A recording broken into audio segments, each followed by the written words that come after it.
Şeffaf Mutfak'tan herkese yeniden merhabalar. Şıpır şıpır oklava seslerinden anlayacağınız gibi bir çıtır çıtır bir börek geliyor. Öncelikle hamurunu yapmakla başlayalım. Yumurta, su ve sıvı yağ, sirke ile birlikte şöyle çıtır çıtır bir hamur yoğuracağız. Biraz tuz ekliyorum mutlaka, bir çay kaşığından biraz fazla, bir tatlı kaşığına yakın. Ve azıcık da kabartma tozu koyacağız ki güllerimiz biraz böyle açsınlar. Güllerimiz dedim, doğru söylüyorum. Fırında çok güzel böyle gonca gonca güller yapacağız. Biraz da pişirerken bunlar böyle açacaklar. Öncelikle hamuru şöyle biraz toplattırıyorum. Unu mutlaka dikkatli ekleyelim. Her un markası aynı sonucu vermez. Ben 3 bardak eklerim. Siz 4 bardak, belki 2,5 bardak eklersiniz. Şöyle bir toparlattırdıktan sonra 20 dakika kadar bekliyorum. 20 dakika sonra tekrar yoğuracağım ve bu sefer bezeleyerek dinlendireceğim. 4 tane bezeye ayıracağım ve 30 dakika boyunca bu şekilde dinlendireceğim. Siz de bu arada içine koyacağınız harcı hazırlayabilirsiniz. İç harcımız için bugün böyle dolgulu, güzel dolgu halinde koyabileceğimiz bir iç harcı seçtim. Patatesli, kıymalı, çok bereketli, her böreğe yakışan bir iç harcı. Öncelikle soğanı kavurmakla işe başlıyorum. Bu harcın en büyük özelliği patatesi çiğden kullanmak. Bu yüzden daha önceden patates haşlamanıza gerek kalmıyor. Hem harcı hazırlarken hem de böreğin içinde patates pişiyor. Bu yüzden de fazla sulu olmuyor. Kıymayı azaltıp çoğaltabilirsiniz, içine koyacağınız kıymayı.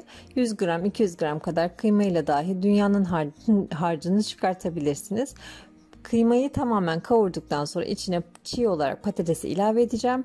Patatesi de biraz pişirdikten sonra içine böyle yarım bardak, yarım çay bardak kadar su eklerseniz buradaki patatesi pişirmek için yardımcı olacaktır.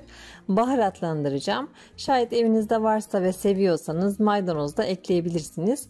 Bol böyle kırmızı toz biber, karabiber ekleyebilirsiniz. Tuzunu da ilave ettikten sonra artık iç harcım hazır.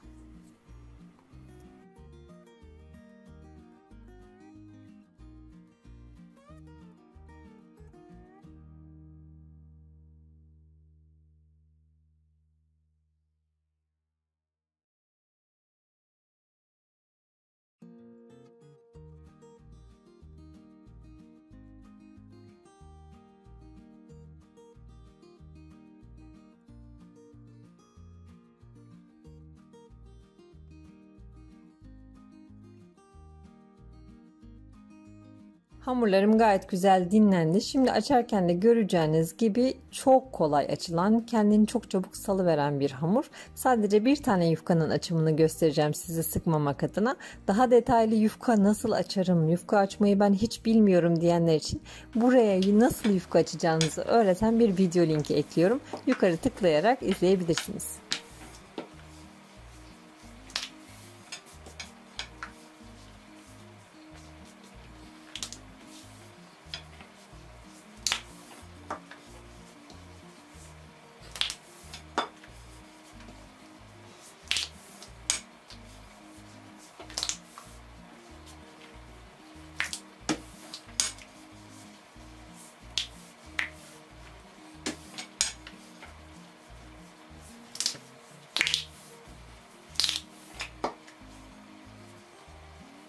Hamurumu açtım. Diğer tarafta 150 gram kadar tereyağını önce eritip sonra soğuttum. Soğuk olması çok önemli. Şayet ılık dahi olsa hamura çok çabuk işler. Çünkü hamurumuz çok sert bir hamur değil. İşlediği zaman da rulo yapmakta, kesmekte, beze yapmakta zorlanırsınız. O yüzden oda ısısına mümkünse böyle soğuk, biraz buzdolabında bile bekletseniz çok güzel olur. Tek tek yufkaların arasına bu tereyağlı karışımdan sürüyorum. Tereyağı, erimiş tereyağından sürüyorum. Ve açtığım yufkaları üst üste kapatıyorum. Toplamda 4 tane yufkayı üst üste aralarına tereyağı sürerek koydum. Şimdi bir ucundan başlayacağım rulo yapmaya. Şöyle kenarlarını da içe doğru katlayacağım düzgün bir şekil çıkabilmesi için. Daha sonra da ortadan kesip yan yana alıp küçük küçük bezelere ayıracağım.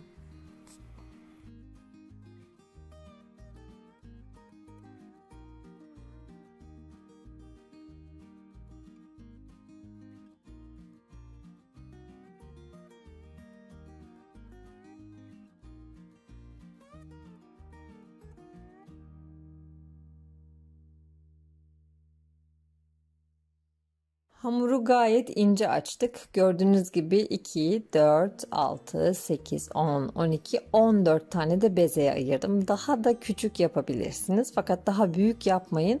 Çünkü o zaman içine çok harç koymanız lazım. Yığılır. Şimdi bunu difrize gönderiyorum. Buzlukta yaklaşık 30-35 dakika boyunca hamur kendini iyice toplayana, tereyağı da iyice donana kadar difrizde bekletiyorum. Unlu tezgahımı alıp başlıyorum açmaya. O kadar kolay ki bundan sonrası ve çok zevkli. Gül şekli vereceğiz. Şimdi biliyorsunuz burada incecik yufkalar var. Böyle araları tereyağı katmanı ile birlikte neredeyse bir milföy hamuru var. Şimdi bunu bu şekilde açıyorum. Sonra rulet yardımıyla 4 taraftan keseceğim. Ortasına harcı koyup gonca gül şeklinde kapatacağım. Hem çok lezzetli hem de görünüşü göz dolduran bir börek. Üstelik çıtırtısını finalde inşallah bol bol göstereceğim. Çıtır çıtır çıtır böyle ağzınızda elinizde dağılan bir börek ortaya çıkacak.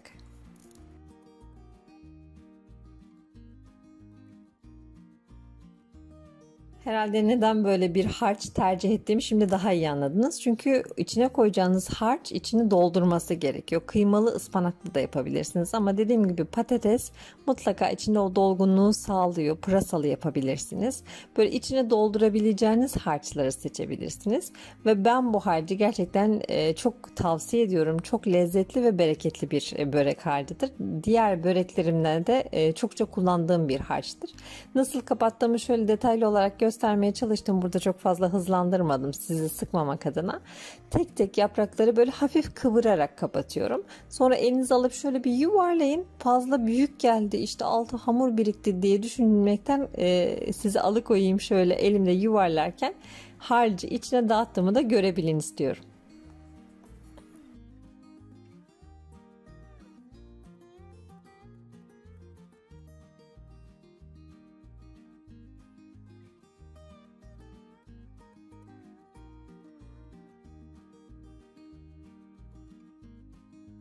Azerbaycan kanalında görmüş olduğum bir börek tarifiydi bu.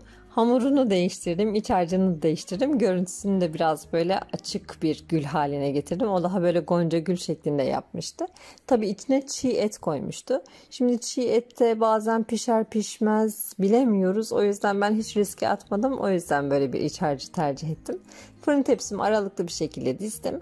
Yumurta sarısıyla birlikte etrafına güzelce sürüyorum fırça yardımıyla. 200 derecelik fırında alt üst ayar, hatta turboda da pişirebilirsiniz. Yaklaşık 30 dakika sonra güllerim hafif de böyle açmış bir gül olarak geldiler. Çok güzeller. Bol bol çıtırtısını göstereceğim şimdi. İçinin harcının lezzetini ve dışının tereyağlı lezzetini anlatamam. Evi mis gibi de bir koku sardı.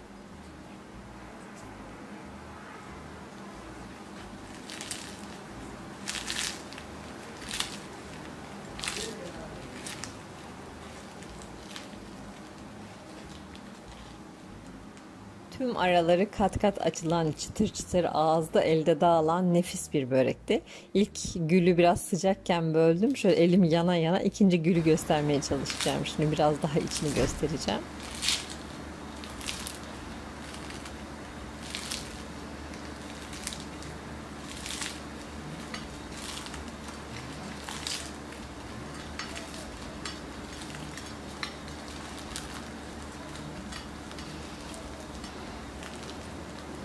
En iç katmanına kadar göstermeye çalıştım. Hem çok lezzetli hem de her katı ayrı çıtır çıtır milföyvari tereyağlı bir börek hazırladık. İnşallah sizler de bu lezzetli, bu görünüşü muhteşem böreğimizi dener ve beğenirsiniz. Beğenilerinizi bizlerle paylaşırsınız. Bu ve bunun gibi birçok tarif için kanalımı ziyaret edebilirsiniz. Videolarımızı beğenmeyi, paylaşmayı, yorum yapmayı ihmal etmeyin. Yeni tariflerde görüşmek üzere. Hoşça kalın, afiyetle kalın.